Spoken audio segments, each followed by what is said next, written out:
Welcome to today's Lunch and Learn event entitled Busting Myths and Building Bridges, Perceptions of English-Speaking Quebecers' Relationship with French and Bilingualism. I'm Shannon Bell, Research Associate at the Quebec English-Speaking Communities Research Network at Concordia University, and I'll be moderating today's event. This event is made possible through the financial support of the Secrétariat aux relations avec les Québécois d'expression anglaise. Questgrain also receives funding from Canadian Heritage and Concordia University. Please note that this is a space for intellectual exchange.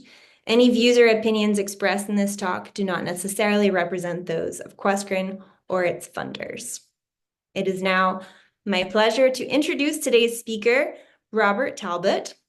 Robert has been the Manager of Research at the Office of the Commissioner of Official Languages of Canada since 2017. From 2013 to 2018, he taught history at the University of Ottawa and served as English Language Secretary of the Canadian Historical Association. He completed a postdoctoral fellowship at the University of New Brunswick and a PhD in history at the University of Ottawa, specializing in Francophone, Anglophone relations. If you have any questions for Robert about his presentation, please do write them in the Q&A box, and we will address them during the Q&A period after the presentation. I will now turn it over to Robert to share his screen. Thank you for that warm introduction, Shannon. All right, I'm just going to share my slides here.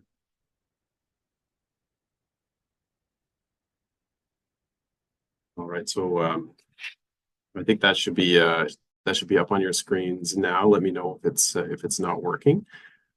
So yes, thank you for the invitation.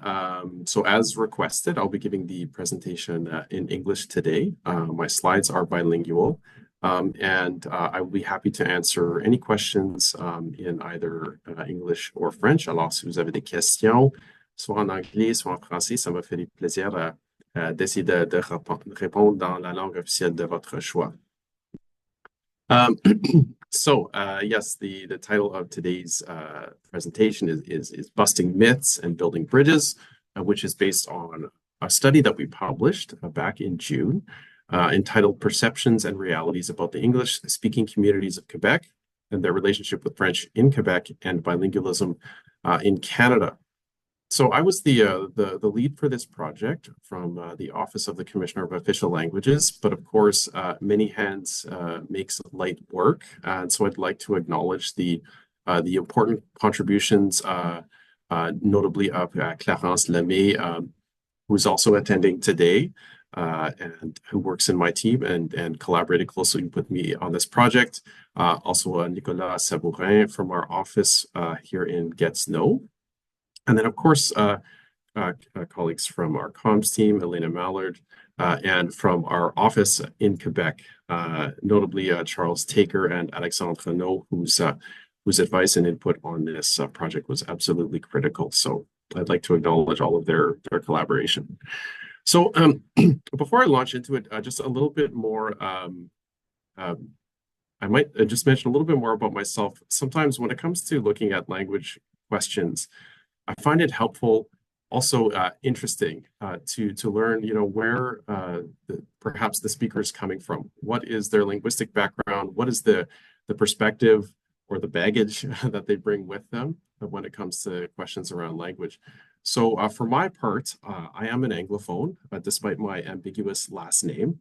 But I'm not from Quebec. I'm originally from Saskatchewan. And my French comes from the French immersion program, which was, of course, an invention of English-speaking Quebec mothers back in the 1960s who were keen for their kids to have the opportunity to learn and to speak French. So I like to highlight that, especially in the context of this project, because both from my personal experience, having had French immersion teachers who were Anglophones from Quebec, but also in my own historical research, often coming across, it's often the English-speaking Quebecers who are the voice, have been the voice of moderation and helping to bring us Anglophones from elsewhere in Canada along in this journey of linguistic duality in Canadian history. And so that was sort of at the origins of some of my thinking around this project, to perhaps explore, okay, what is the relationship of the community with the French language, and perhaps as bridge builders in Quebec and a broader Canadian context. So that's where I'm coming from. That's my perspective or baggage, however you want to look at it. I'd like to begin with a quote from this study. We interviewed Quebecers in both English and French speaking, and then we conducted a survey. And I think sometimes what the participants had to say, some of them really sums up what we heard in this study. And I think this quote here really helps to summarize that.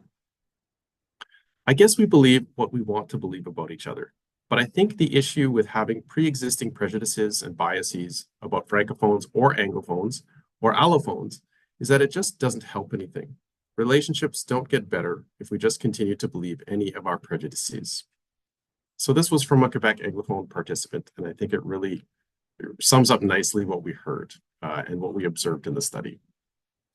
So in terms of our overall objectives for this research, it was first of all to explore certain myths and perceptions about the English-speaking communities of Quebec and identify potential solutions. So are there myths? How do we bust those myths, if you will? Also, we wanted to, of course, inform our own reflections and messages on the English-speaking communities of Quebec, and in as far as possible, find opportunities to nuance the perspectives of certain opinion leaders and target populations. So in terms of methodology, what we actually did, there were sort of three elements, overall elements to this research project. I just want to check in, Shannon. I'm on slide 4. Is that coming in okay for you? Yeah, looks good. Great, and volume is okay as well? Yep, I don't have any problems on my end. If anybody else has any, they can write it in the chat. Great. Yeah, so in terms of methodology, first we conducted some background research looking at previous census data and the data from other surveys previously conducted. So we did that in-house. Firstly, we wanted to just establish, okay, what are the facts about the community's uses of the French language? And then later on, test perceptions around those facts. So we had to start with that, of course. Next, we engaged a research firm, Environics Research, to conduct with us some qualitative research, 6 90-minute virtual focus groups, which we did in December of last year. So we did 4 groups in French, 2 groups in English, with a total of 40 participants. And we also did sort of a geographical organization to that. So we had we had Montreal-Gatineau groups, and we had rest of Quebec groups, just to try to, with the assumption that there might be different experiences or perceptions based on the level of perhaps relative exposure that participants might have to English or English speakers. So following that, we used the discussion groups to inform our thinking around a survey. So we did and that was the quantitative research element. We conducted a telephone survey of over 1,000 Quebecers, including nearly 900 Francophones and over 100 Anglophones, to test perhaps the prevalence of certain myths or perceptions. So what did we find? Well, I'll get right to the point here. So this is starting right up front with the spoilers. We did find that myths and perceptions about the English-speaking communities of Quebec do persist among Quebecers. And that's perhaps not surprising, perhaps to some in the audience today. But encouragingly, we found that the situation can be improved. More specifically, we found that English-speaking and French-speaking Quebecers do appear to get along with each other on an individual day-to-day basis. And I'll talk a bit more about that in detail. So there are myths, but things can be improved. So how do we perhaps bust those myths, or how can we improve public understanding? First, I think by illustrating constructive examples of English-speaking community of Quebec engagement with French. So making this tangible for people, showing that there are examples, backing that up with factual data to show that this is the rule, not the exception. And then finally, and this is perhaps the most potentially resource-intensive, potentially most challenging part, but fostering more positive interactions, including in-person interactions between Anglophone and Francophones in Quebec. And this could be done to the benefit of Canada's linguistic duality more broadly. So that's the overall findings. Now I'd like to talk about the findings for the preliminary research part, the qualitative discussion group research part, and then the surveys. So first talking about what we found in our preliminary research, looking at census data and other surveys. Well, we're able to establish with the census data that most English mother tongue Quebecers can speak French. 71% are bilingual, and a majority, not only that, but a majority do indeed use it at work or as a language of instruction at school, or they speak it at home or have it as another mother tongue. So often, so yes, they can speak the language, but not only that, they do use the language, because sometimes that's the follow-up question. Sure, people can say they can speak the language, but do they actually use it? And the short answer to that, based on census data, is that yes, this population does use the language. Not only can they speak it, but they do use it in an important sphere of their lives. Also, based on survey data, we can establish that most Anglophone Quebecers do engage in cultural activities in French, and they are as supportive as Francophone Quebecers of statements in support of Canada's linguistic duality. So this is also a value that people have. And then we can also note that Canadians outside Quebec also tend to support the Official Languages Act, and that's based on different public opinion research data.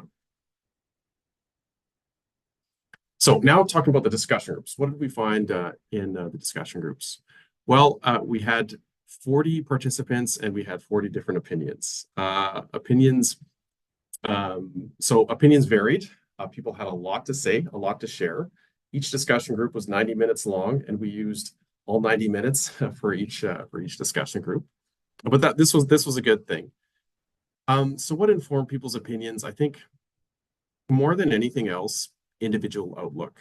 Was the person optimistic or perhaps pessimistic, just in their outlook, in their nature? Second to that, and one of the things too with that, it was interesting because sometimes we would begin discussion groups and you'd hear from both positive and negative perspectives, but over time, negative voices tended to prendre la place un peu, to occupy a little bit more of the space, take up a little bit more of the oxygen in discussions. That was interesting. So individual outlook, informed perspectives mostly, followed by direct personal experiences with members of the other group. Had you had a positive or a negative interaction with an Anglophone or a Francophone previously? And of course, sometimes negative experiences stick with us. Even if 95% of our experiences are positive or neutral, it's that 5% of poor experiences that might stick with us. And we observed that in the discussion groups. And then finally, opinions were informed by perceptions of the public discourse, what public actors were saying about the community. We also found that Francophones tended to underestimate Anglophone Quebecers' ability to speak French, their use of the language, and their interest in French language culture. So this was indeed a challenge that we observed in the discussion group. And this was what one Francophone participant had to say. You know, perhaps there are a lot of Anglophones who are indeed bilingual, but they don't often use their French, and that's why we don't hear it. So this was a perception that was common among some participants.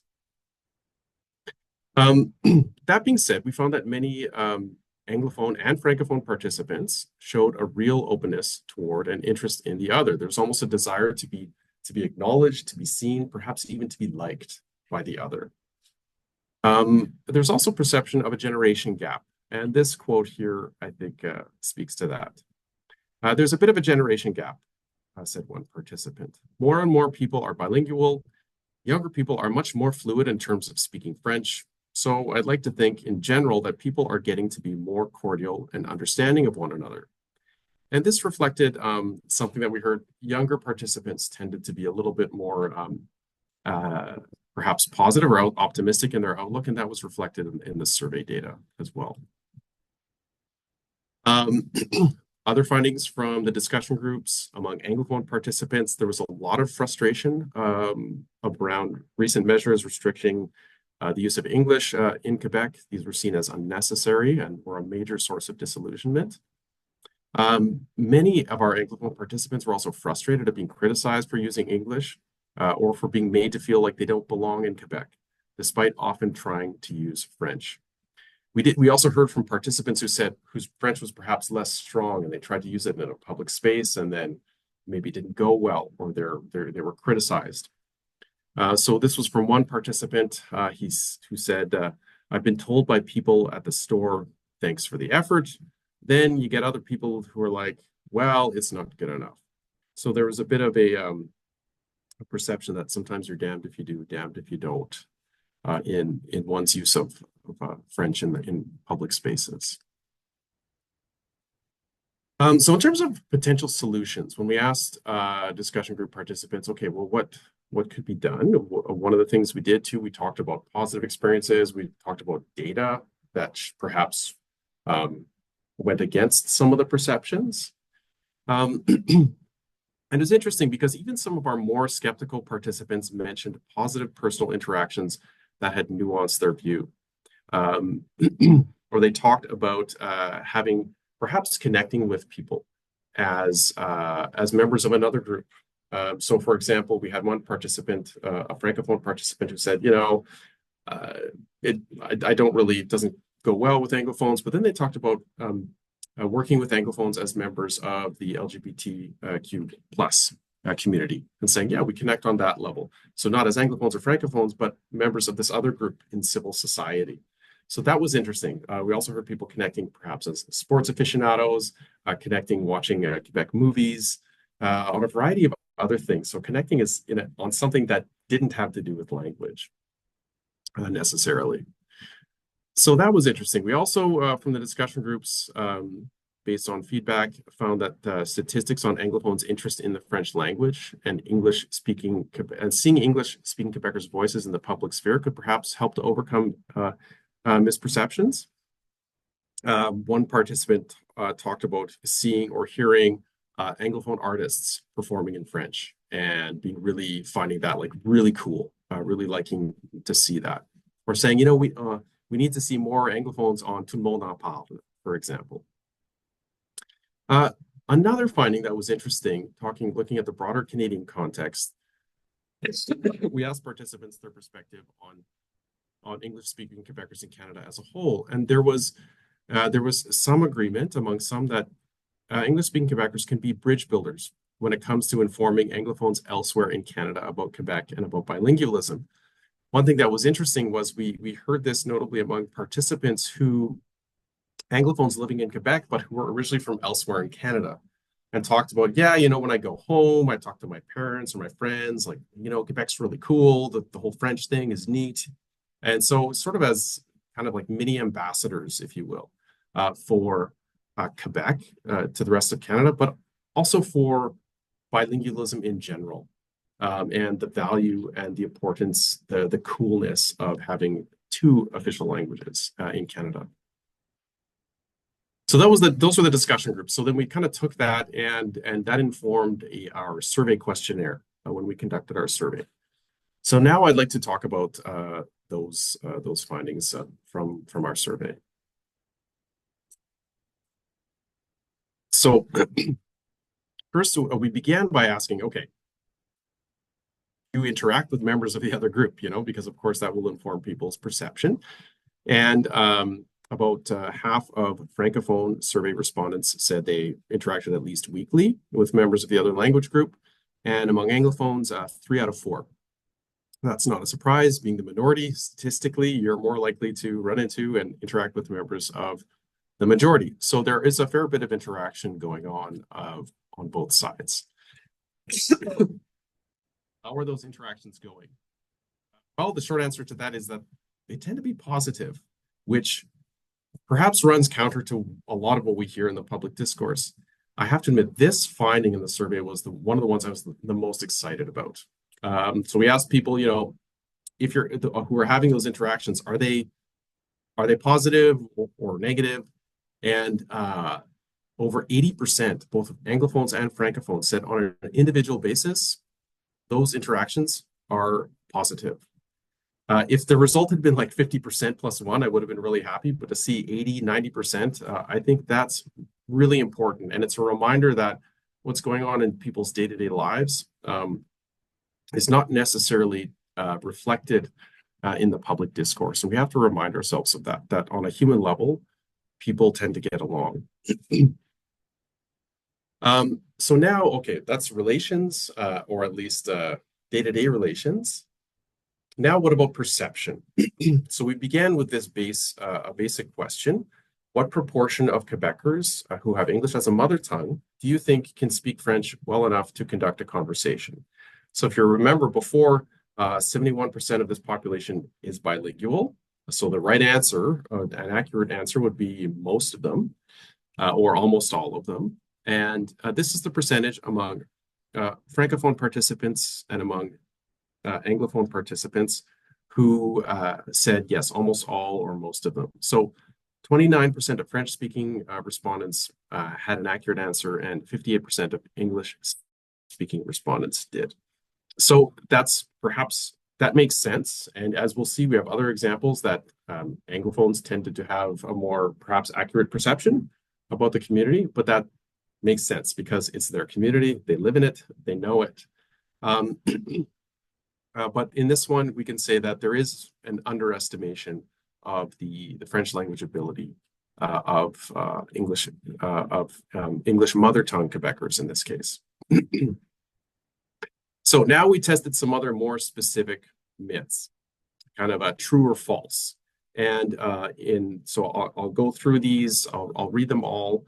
In purple, we have the lower bar, the answer that English speakers gave, and in orange, the answer of French speakers.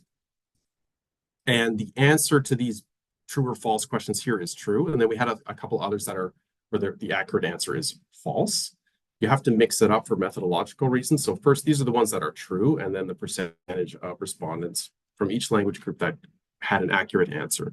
So true or false, most English mother tongue kids in Quebec are either in French schools or in French immersion. That's true.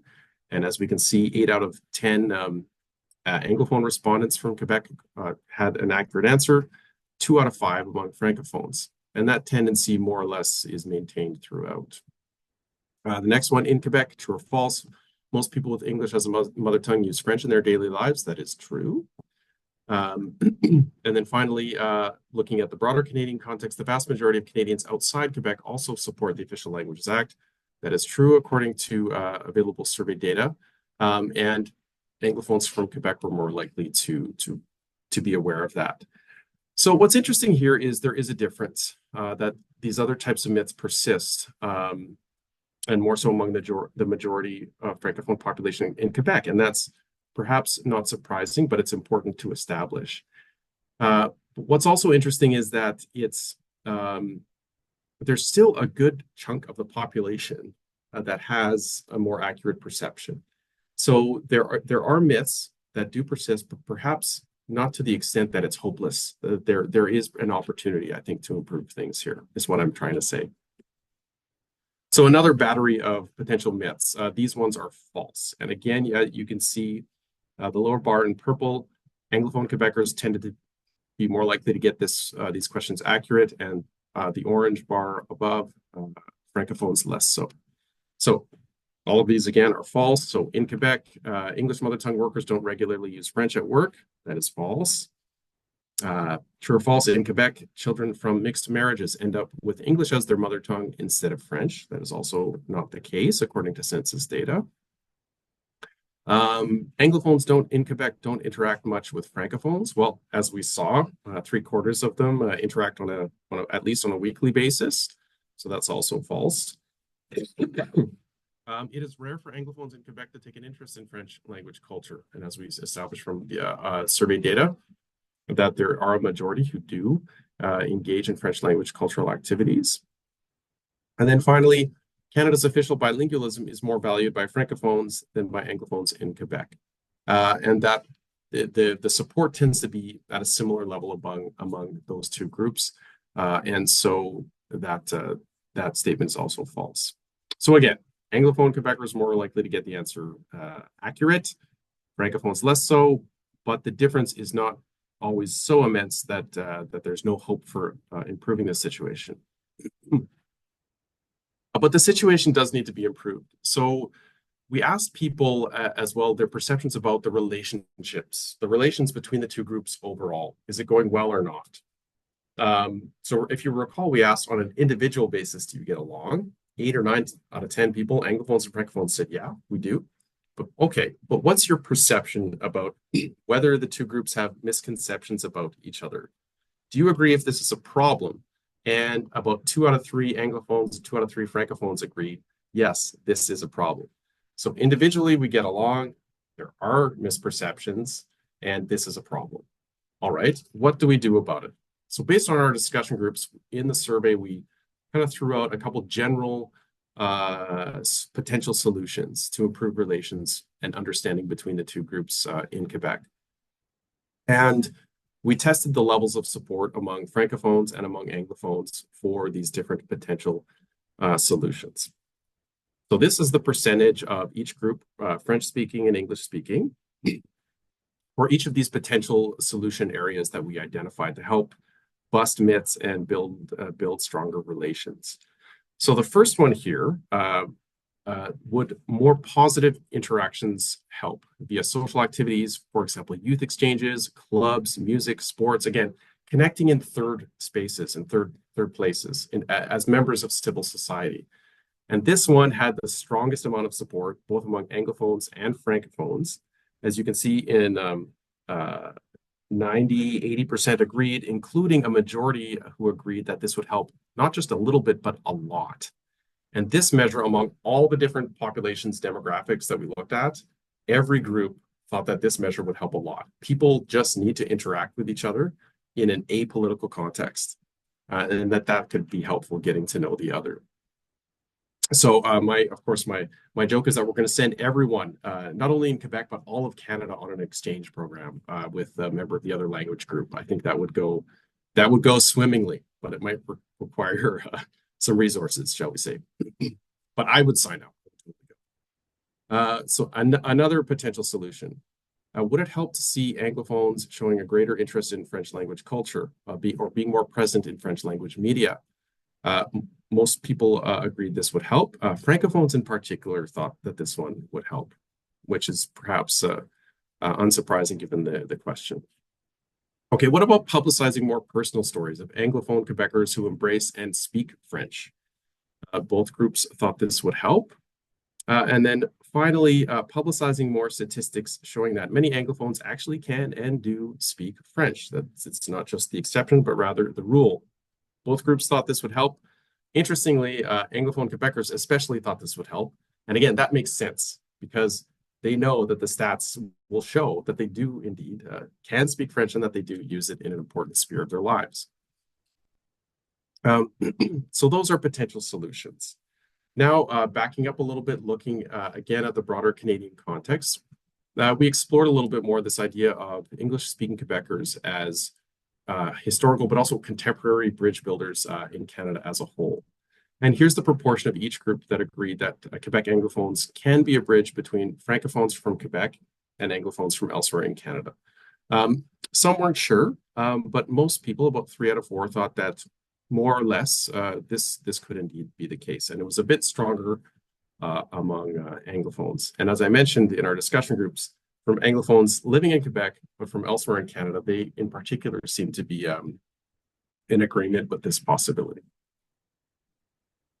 So what do we do with this next? One of the things that our office has tried to do with the study, of course, we've been giving presentations. I know Charles's team from our Montreal office has been giving presentations to community groups across Quebec.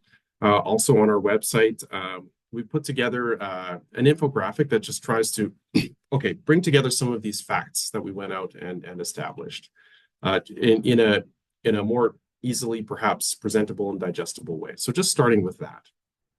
So just putting some of the facts out there, most English mother tongue Quebecers can speak French, and most of them do indeed use it. The contacts, most English-speaking Quebecers do have contact with Francophones, 3 out of 4, at least once a week. Most of those individual interactions are positive. Most of this population appreciates French language culture. A majority had either consumed French language cultural products or attended French language arts and cultural events. I would point out actually too that those two stats are based on survey data collected in 2022, asking about people's previous activity in the preceding year. And that was the peak of the pandemic. So even then, people were still engaging in French language arts and cultural events. And to be honest, during that period, I don't know if I did much of anything in either language. So I find that statistic really interesting. And then finally, looking to the future, okay, what can we do about it? Most Quebecers think that some of the following measures would help, but especially encouraging positive social interactions, again, through youth exchanges, social clubs, music, sports, special interests, other third places and spaces in civil society. And then again, finishing with the pan-Canadian context, Anglophone Quebecers can be bridge builders, helping explain to the rest of us Anglophones from elsewhere in Canada the importance of our linguistic duality. So I will end it there and try to answer any questions that people might have. Thank you, Robert. Robert. Request that you speak a little closer to the microphone if possible. There was possibility of some cutting out. But yeah, so let's go to the Q&A box here. I got a couple queued up. One of them was about your mouse. I'm sorry I didn't get to that one. There was maybe your mouse clicker was blocking some of the text on one of your slides, but too little too late. I'm sorry about that for the person who put that through there. Our first question is from Maria Papica, and it's in French. Quels ont été les critères de sélection des personnes participantes au groupe de discussion et au sondage? Alors, c'était un sondage probabiliste, un échantillonnage probabiliste. Alors, on peut projeter les résultats du sondage à l'ensemble de la population du Québec. C'était par téléphone. Et pour ce qui est des groupes de discussion, c'est un peu la même chose. Environics Research fait des appels pour trouver des participants potentiels. Et on a essayé de refléter l'ensemble de la population selon les facteurs démographiques, hommes, femmes, ethnicité, région de la province, etc. I would actually just dovetail on that too. I had a question about like how you describe or define an Anglophone in Quebec. You know, did it include anyone who might be an immigrant from another English-speaking country or another country where their first official language in Canada is English? What was that particularly looked at? Yes. So for the purposes of the discussion groups, when we started defining concepts, we did, and I think, and we try, and we have that in the study as well, where we have an inclusive definition of Anglophone, and it's implied that that's someone whose main official language is English. So it's not necessarily their mother tongue. For some of the data, some of the demolinguistic data, we did look at according to mother tongue. So some of those stats on ability in or use of French, we looked at the English mother tongue population, just because that's a little bit simpler for methodological reasons. It was also, that was the data that we had available to us. But we did include in that population people who might have English and also another mother tongue. So anyone who had English as a mother tongue in some of that data.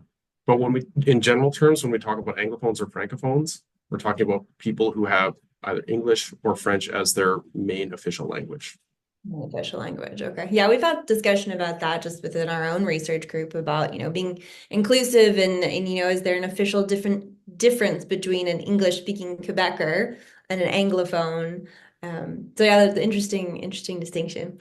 Okay, next question from the box is, have Anglophones developed a linguistic insecurity in regards to their second official language by their use of French, sometimes being perceived by Francophones as not being good enough? Is that something? Should I read that again? Yeah, no, I think I got that. That's a great question, I think I wonder if the people here today might be better placed than myself to speak to that. But it is something that we did hear in from some discussion group participants. Now, some of them were like very, very at ease in either language, and that informed their frustration at perceptions that they couldn't use French. Other participants were less confident in their French language ability, and talked about experiences where they had been criticized for that, and then felt self-conscious and perhaps less inclined to try to use the language. We had one participant. It was interesting though how that marked people. We had one participant who was an Anglophone originally from New Brunswick, whose French was not very strong and for whom that had been a challenge. But for him, part of his reasoning and his motivation of moving to Quebec was to ensure that his daughter could have, in his words, a Quebecois education and have good French. And so for him, moving to and living in Quebec, a big motivator was to ensure that his daughter could have a strong French. And we heard a lot about his daughter during the discussion group. She's doing very well in school, in like at the top of her class, etc. But in any case, that was an interesting anecdote that I think perhaps speaks to some of what speaks to the question raised. And this same person, I didn't mention their names, Nicholas Washburn, had a follow-up question to that. Francophones living outside of Quebec can develop a linguistic insecurity in regards to their first official language tongue, which is French. And did you see something similar to Anglophones in Quebec in regards to English? That did not, well, in terms of like English language ability, that was not raised in the discussion groups. Not to say that that isn't possible, but what did come up was more, and I apply a sort of a broad definition to linguistic insecurity, feeling like you can't use a language in a setting where you should expect to be able to use it. So even sometimes talking in English with friends, we had one participant talk about, speaking in English to a friend, and a little kid came up and said, "No, ici c'est en français." He was like, I'm talking to my friend who's also an Anglophone. And so some talked about perhaps having been criticized for using English in a public space, that might have made them feel a little bit less comfortable in using English based on that context, but not as it relates to their ability in the language, but more in the reactions that others around might have. Okay. Thank you for that answer. Going to the next one we have from Florence Gruder. Whoops. Okay, there went. Why were significantly less Anglophones interviewed for the quantitative research by telephone? So that's a fair question. So it was a random probability sample, and what that means is that we're trying to get answers and responses from a population that represents the general population in Quebec. And so the proportion of Anglophones that we had in the survey was, I think, in the neighborhood of 11 or 12%. The percentage of Anglophones in Quebec is around 14, 15%. So it's fairly close, but it's simply that based on random calls to Quebecers, that you're going to necessarily have a smaller percentage of Anglophones because they're a smaller percentage of the total population. Okay, makes sense. All right, the next question is from Heather Sikowski. She says, I would love to see you, Robert, and others on Tout le monde en parle with these graphics that you shared with us. Have you or others from your office had any opportunities to appear on Quebec cultural shows to help diffuse these stereotypes? I'm still waiting for that phone call. That would be very cool to see you on. That would be like, we've made it. All right. Next question is from Gail West. Over 20 years of teaching at Laval University with class sizes of usually 90 to 130 students, I never ended a semester without receiving the comment on my course evaluations to the question, How can this course be improved with the response of at least one student per class saying, find someone who can speak French? It's more of a Well, comment. that's, no, I can empathize actually because I used to, so I used to teach at the University of Ottawa, and sometimes I taught in English, sometimes I taught in French. My French is not perfect. It will never be perfect. And I sleep at night. I sleep well at night with that knowledge. Um, but I did, I have to say I was fortunate that students were rather generous in talking about, in those comments, sometimes you would get backhanded compliments, but I'll take anything. But you know what? His French isn't that bad for an Anglophone, so I'll take it. But I can empathize. But I think that speaks to, sometimes people are, and sometimes our Francophone friends are surprised to see or hear us speaking in French, even in Quebec. And I think it's just a reminder that it's important, it's valuable for us, for Anglophones from Quebec, from outside Quebec, to try to be present in French. So as just a tangible reminder to our Francophone friends that some of us can and do speak the language and value it. Mhm, mhm. The question box is empty at the moment, so I'll let people, if they want to reflect and ask another question while I ask a question.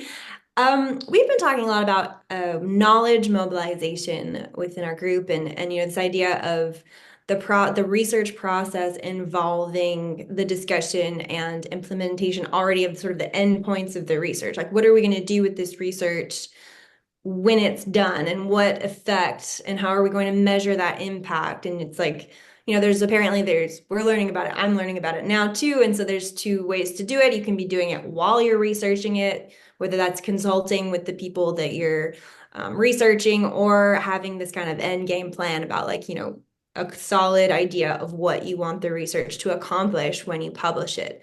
So my question to you is, like, did you incorporate any of these parameters within the research? Is there, at what point do you have hopes of actual concrete things happening with the research?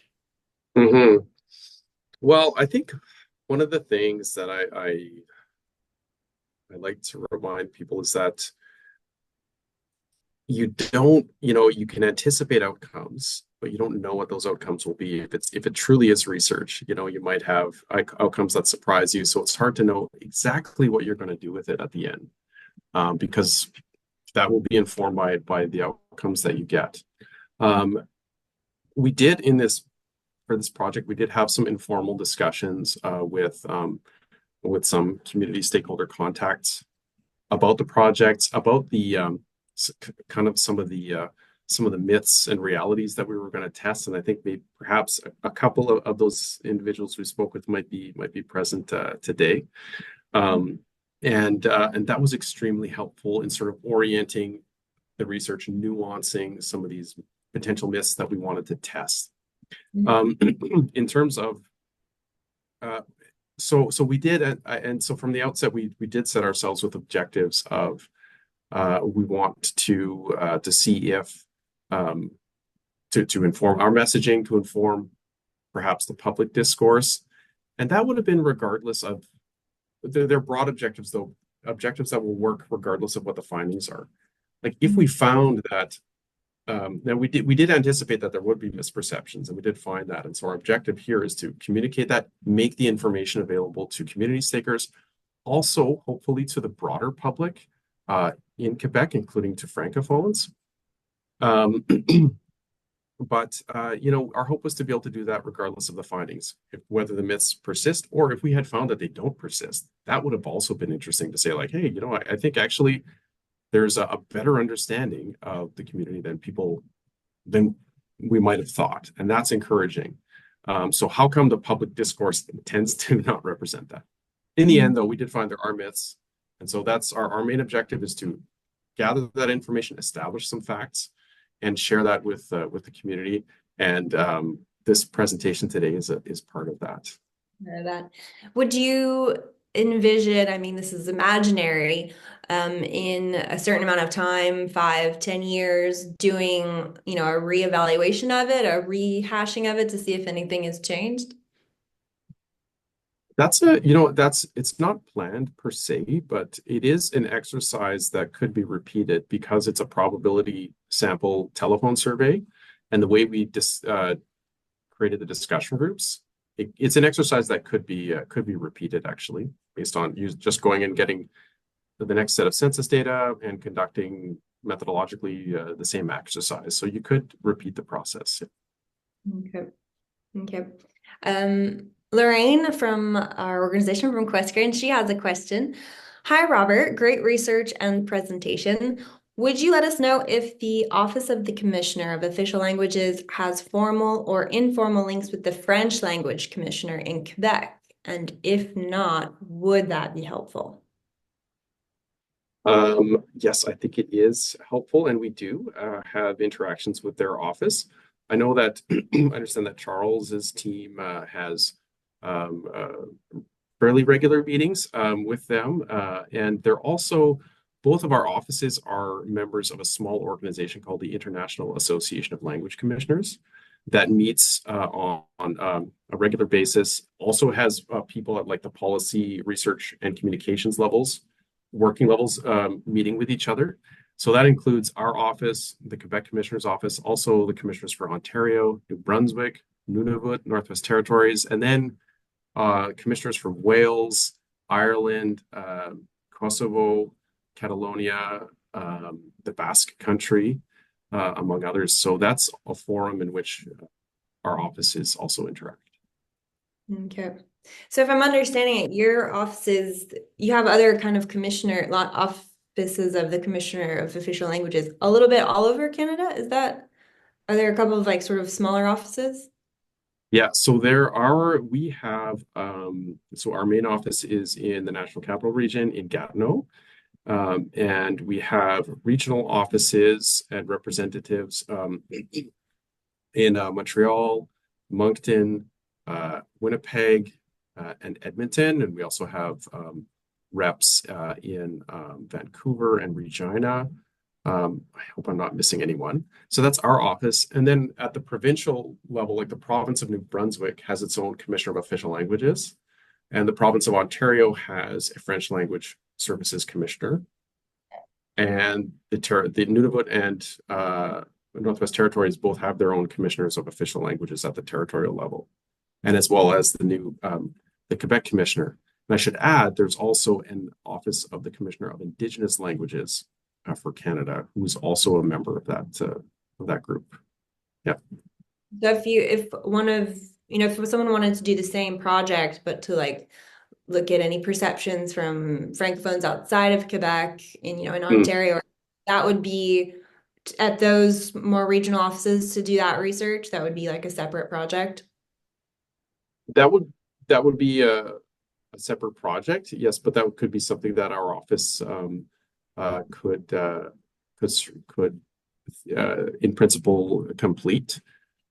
We do have some like in terms of so we've talked about myths and perceptions that the Francophone majority has about Anglophones in Quebec, and that does persist. We do know that the Anglophone majority outside Quebec certainly has some misperceptions, and I feel like I can say that being an Anglo from Western Canada, I know there are misperceptions that persist.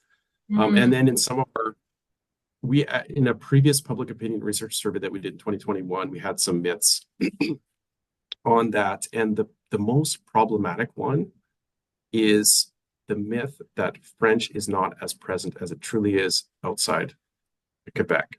Okay. The one, so I'm getting a little off topic, but the myth that persists since it was raised, what appears to be the most problematic myth to me about French in the rest of Canada is that it's no longer the second most prominent language after English, which it in fact is. I like to ask people that, what's the most common language in Canada outside Quebec after English? They're like, I don't know, Mandarin, Punjabi. I'm like, no, it's French. Okay. And by a long shot. Yeah, but most people don't, including most Francophones, according to our survey data, don't realize that. That's something that needs to be, I think we need to work on. And we actually had a series of sort of myth busting social media campaign earlier in the year that tried to address some of those myths. Yeah. Well, I think it can also be, I'm just off the cuff here saying that it could also be very important for Francophones in Quebec to realize that that kind of a myth, because it kind of busts another perhaps myth that they're sort of on their own on an island in Quebec, and there's not that many Francophones and French out in the rest of Mhm. Canada. So that could Yeah. be interesting. Well, it's interesting you raise that because at least anecdotally, and I know in my own historical research, people who are trying to raise awareness about the presence and importance of French outside Quebec, it's been English speaking Quebecers who have been often at the forefront of saying, hey, you know what, there are Francophone minorities outside Quebec who also need attention and support. And so I think the community have been allies on that front for sure. Mhm.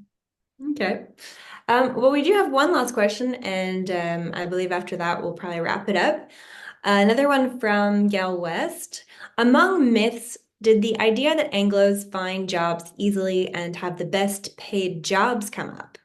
The Chronicle Telegraph just had an article about Anglos in QC have higher unemployment and have lower median incomes than Francophones in the Capitale Nationale area. But she says she thinks she's seen the same patterns of results province-wide. Um, yeah, so the short answer is yes. We did bring that up in the discussion groups, but this project was really we tried to zoom in on language and myths and perceptions around language. However, we did address the perception that Anglophone Quebecers are more socioeconomically privileged than Francophone Quebecers. And that one we just in the discussion groups, Francophone participants tended to think that was the case, but not as much. Not that there were a number of Francophone Quebec participants who were like, it was the case in the past, but it's not the case today.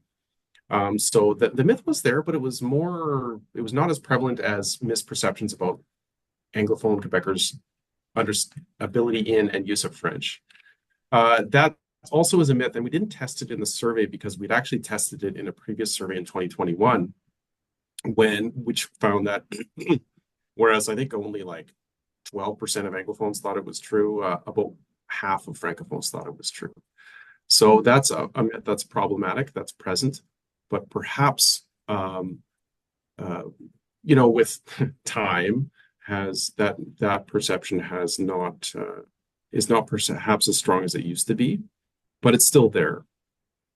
Right, yeah. Well, and on that note, we actually published a research brief looking into economic disparities between the linguistic groups. Gail and anyone else who is interested, and you can find it on our website on Equestrian with the documents page. And you'll find that a lot of the things that you read are probably true about that. We do have one last comment from Charles Taker, actually, to Gail, mentioning this topic in a community issues report that you guys are putting out, or that you guys put out last month, and the link Yes. there. Maybe Anna could put it. We do a link roundup of the things that have been shared over the course of the presentation, so we can maybe include that link after the presentation, unless you wanted to say something else about it. No, just the great. Thank you, Charles, for sharing that one. Yeah, we talk about that in our community issues report, which also revisits this study. And I should mention, the study itself is up on our website. The data are available on the Library and Archives Canada website if anyone wants to have a closer, more granular look. And then our infographic, of course, is available on our website too. And I'd be happy to send those links if you don't already have them. All right. Well, with that, I will wrap it up. Thank you so much, Robert, and thank you to everyone for attending today's event. The best way to learn about what's coming up in our programming is to sign up for our newsletter, the QR code for which will be on the screen shortly if it's not there already. And follow us on Facebook and LinkedIn if you haven't already, and the handles for those are on the screen as well. Our evaluation survey will appear in your browsers once the meeting is ended. And I'll just close out by saying we again recognize the financial support of the Secrétariat aux Relations avec les Québécois d'expression anglaise and our other funders, Canadian Heritage and Concordia University. Thanks again so much, Robert, for your presentation today. And also thank you to my colleague, Anna Hunt, for her technical support. And we'll see you next time.